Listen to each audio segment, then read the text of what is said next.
नए साल की आखिरी रात, भागन रहस्यमयी होटल।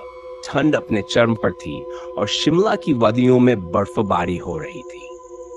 अयान, एक मशहूर पत्रकार, अपनी छुट्टियां मनाने शिमला आया था। उसने एक पुराना मगर खूबसूरत होटल स्नोफॉल इन बुक किया।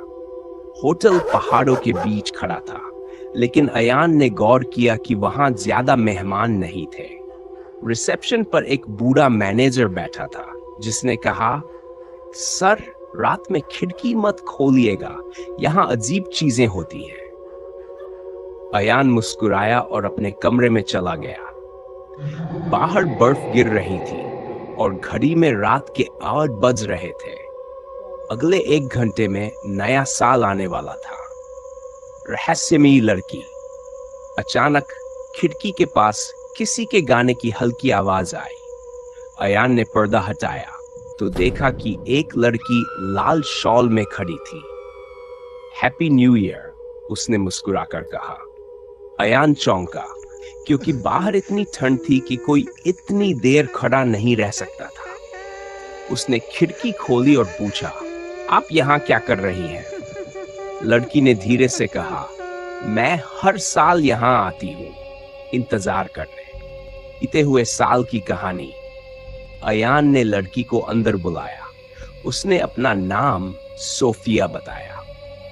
1 साल पहले मैं और मेरे मंगेतर रोहन इसी होटल में नए साल का जश्न मनाने आए थे, लेकिन ठीक 12 बजे वह होटल की छत से गिर गया। अयान ने हैरानी से पूछा, फिर क्या हुआ? सोफिया की आंखों में आंसू आ गए। वह वापस नहीं आया, लेकिन मैं हर साल यहाँ उसका इंतजार करती हूँ। शायद इस बार वह लौटे। डरावनी सच्चाई। अयान को अजीब लग रहा था।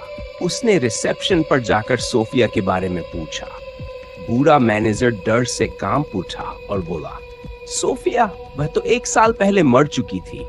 वह और उसका मंगेतर होटल की छत से गिर गए थे, लेकिन अब हर नए साल पर उसकी आत्मा लौटती है रोहन का इंतजार करने। अयान के हाथ पैर ठंडे पड़ गए। उसने भागकर अपने कमरे की खिड़की से झांका, लेकिन सोफिया वहां नहीं थी।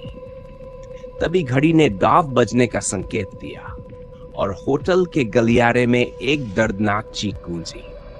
नए साल की शुरुआत या अंत? अयान पूरी रात सो नहीं पाया।